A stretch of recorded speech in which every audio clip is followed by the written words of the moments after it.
Imagine standing on a lonely Norwegian shore 1,000 years ago. The air is cold, the sea is silver, and everywhere you look, fish are hanging from wooden racks, swaying gently in the wind. There's no sound of war, no clamor of kings, just the quiet rhythm of drying cod. Yet somehow, this simple, forgotten scene built the wealth of an entire nation and fed half of medieval Europe tonight. We'll travel back to those silent northern coasts to discover how something as plain as dried fish became Norway's medieval gold.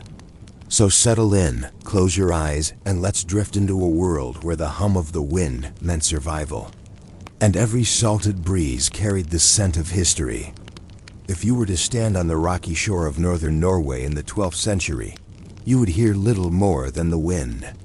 It would whistle between the wooden racks that lined the coast, and it would make a sound like the soft creaking of ropes, a low hum that never seemed to stop.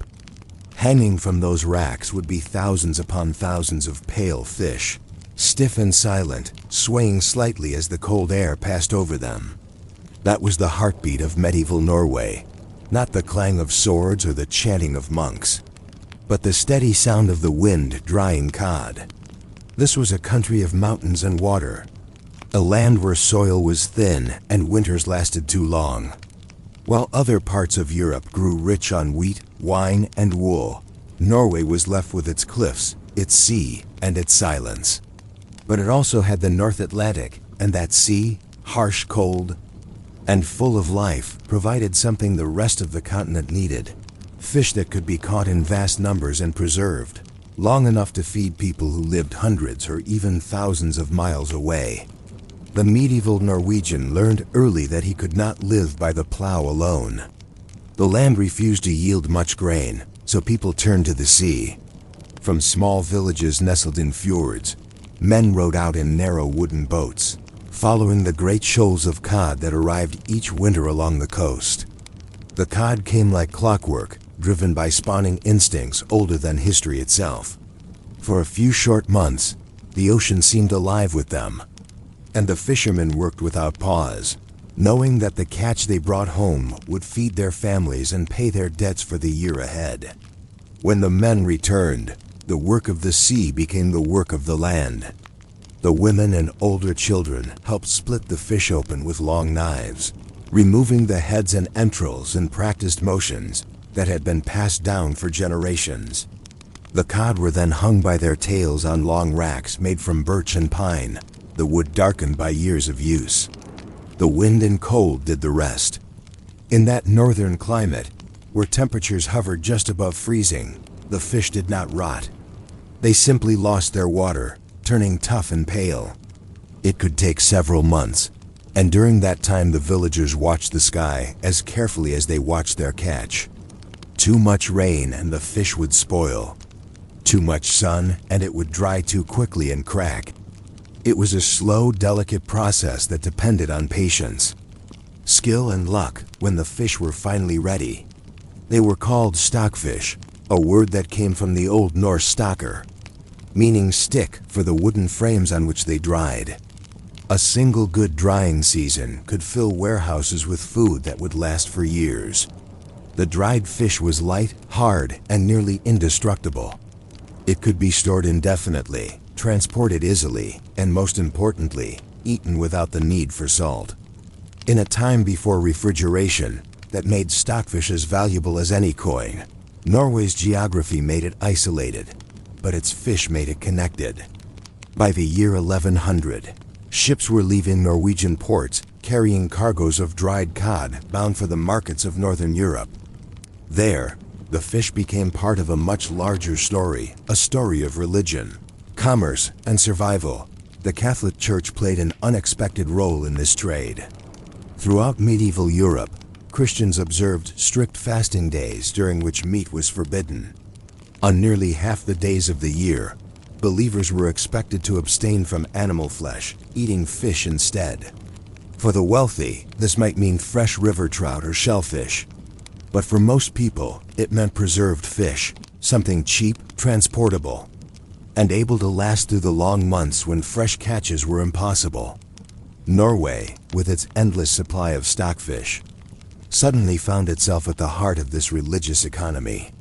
What had once been a local means of survival became an international commodity. By the 13th century, merchants from England, Germany, and the Low Countries were sailing north to buy dried fish by the ton. They brought with them sacks of grain, barrels of beer, and woven cloth, all of which Norway lacked. In return, they filled their ships with bundles of cod that would feed cities far to the south. The center of this trade was the city of Bergen, a place that became one of the most important ports in medieval northern Europe.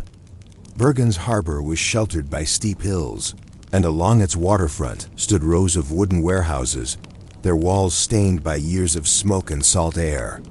This was where the Hanseatic League, a powerful association of German trading cities, established its Norwegian base. By the late 1200s, the League's merchants controlled nearly all of Norway's export trade, especially in fish. They came from cities like Lubeck, Bremen, and Hamburg, bringing not just goods, but an entire system of commerce. They built their own quarter in Bergen, complete with offices, lodgings, and their own church. Within those wooden halls, the language was German, the laws were their own, and the business was fish. Every year, when the northern seas thawed and the winds shifted, fleets of Hanseatic ships arrived to collect the season's catch. The merchants weighed and graded each bundle of stockfish, paying Norwegian suppliers with imported goods or silver coins. The best fish went to Lubeck, where it was traded again and shipped across Europe. From there, Norway's dried fish found its way into nearly every corner of the medieval world. Monasteries in England served it to monks on fast days. Soldiers in Flanders carried it in their packs. Pilgrims on the road to Rome chewed on pieces of it softened in water. Even far inland, in towns that had never seen the sea, people ate Norwegian cod without ever realizing where it came from. It might seem strange that a simple fish could hold such power, but stockfish was more than food. It was a solution to one of the Middle Ages' greatest challenges: how to preserve nourishment through winter and distance. In that sense, Norway's dried cod was a quiet kind of technology, one that linked the remote north to the hungry south. The life of the fishermen who made it possible was far from romantic. They rose before dawn, rowing small boats through icy waters, their hands raw from the cold. The fish had to be hauled in quickly, gutted on the spot, and packed with care. The sea was unpredictable. Sudden storms could overturn a boat in seconds, and many men were lost each year. Yet the promise of profit, or at least of survival, drove them back again and again. A successful season could feed an entire family. A failed one could mean hunger or debt. For those who lived inland, stockfish was as common as bread. It was pounded with hammers to soften it, soaked in water, and then boiled or fried. The taste was plain but comforting, salty, firm, and familiar. In some places, it was cooked with butter and barley. In others, it was served with peas or flatbread. In every corner of Norway, it was part of daily life, woven into the rhythm of work and faith. Even the church relied on it. Monasteries collected stockfish as tithe or rent, storing it in cool cellars and distributing it to the poor. For the clergy, it became a kind of sacred food, humble, sustaining, and endlessly practical. Some abbots even recorded the annual fish yield in their ledgers, noting how each season's catch reflected the mercy or harshness of God. What made stockfish so enduring was its reliability. Grain could fail, cattle could die, but as long as the cod returned to the Lofoten Islands each year, there would be food. The migration of those fish was one of nature's great gifts, and the Norwegians built their entire existence around it. Families planned their lives according to the fishing calendar. Young men left home each spring to join the seasonal expeditions, rowing north for weeks at a time. When they returned, their boats were heavy with fish, and the villages erupted into the familiar cycle of splitting, hanging, and drying. The landscape itself bore witness to this economy. Along the coast, Hundreds of wooden racks dotted the cliffs and beaches, creating what must have looked like an immense open-air factory. In the evenings, when the sun sank low over the water, the sight of thousands of fish swaying in the golden light must have seemed almost like a ritual, a communion between sea, wind, and human endurance. While much of Europe changed rapidly in the later Middle Ages, Norway remained bound to this rhythm. The wealth of the dried fish trade allowed its kings to collect taxes, build churches, and maintain foreign alliances, but it also tied the country's fate to the sea. When the Hanseatic League tightened its control over trade, Norway became increasingly dependent on foreign merchants for the goods it needed. In some years, more than 90% of all exports from Bergen were dried fish. It was a fragile prosperity, built on the constancy of the cod and the fairness of weather. Occasionally, disaster struck. A sudden thaw during the drying season could ruin thousands of fish, turning them black and useless. In those years, the smell of decay hung over the villages, and people spoke of it as a kind of curse. Merchants grew impatient. Debts mounted. Hunger followed. But most years, the system held. The racks filled, the ships came, and Norway's silent trade continued. Stockfish also shaped the culture of the North. It appeared in proverbs, songs, and legal codes. Laws were passed to regulate the quality of the fish, the size of catches, and the terms of trade. The earliest Norwegian kings recognized its value and tried to ensure fair distribution of profits between fishermen and merchants. Even so, the Hanseatic traders in Bergen grew immensely powerful, sometimes more influential than local nobles. For nearly 400 years, they dominated Norway's economy, turning Bergen into a city that smelled of tar, smoke, and fish. The life of a fisherman's family revolved around the seasons. During the dark winter months, they mended nets, carved new oars, and waited for the ice to break. When the season began, the men departed, leaving women to manage the farms and children. Communication was slow. Storms could cut off entire regions. Yet the cycle repeated, year after year, generation after generation. If you visited one of those coastal villages at the height of the drying season, you would see every inch of space used for the work. Fish hung from wooden beams, from rooftops, even from the masts of idle boats. The air was filled with the sound of gulls and the constant rustle of the wind through the drying racks. At night, the smell lingered, a mix of salt, seaweed, and something faintly sweet, the scent of a livelihood preserved in air. What's remarkable is how little changed over time. Even into the early modern period, long after the Middle Ages had passed, the process remained almost identical. The same tools, the same methods, the same racks on the same cliffs. It was one of the few industries in Europe that required no innovation, only continuity. The fish, the wind, and the patience of those who depended on them did the rest. The wealth that came from this trade was quiet wealth. It did not build great castles or fund extravagant wars, but it kept people alive. It allowed Norway to participate in the wider European economy while remaining largely rural and isolated. And in its own slow way, it shaped history. Without Norway's dried fish, the Catholic Church's fasting traditions would have been harder to sustain. Trade between the North and South might have been weaker, and the very idea of a connected Northern Europe might have taken longer to form.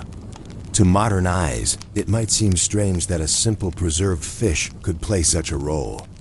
But the truth of medieval life often lies in such ordinary details. Power was measured not only in gold, but in food, in the ability to endure the winter, and the certainty that one's labor would not spoil before it could be sold or eaten. Dried fish provided that certainty.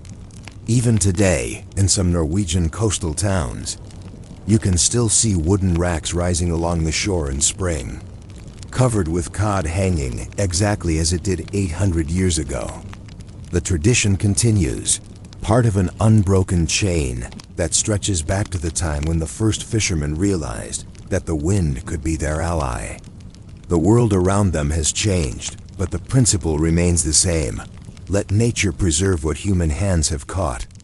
The old racks creak in the breeze, and if you listen closely, you might imagine you can hear the echoes of all those who once worked beneath them.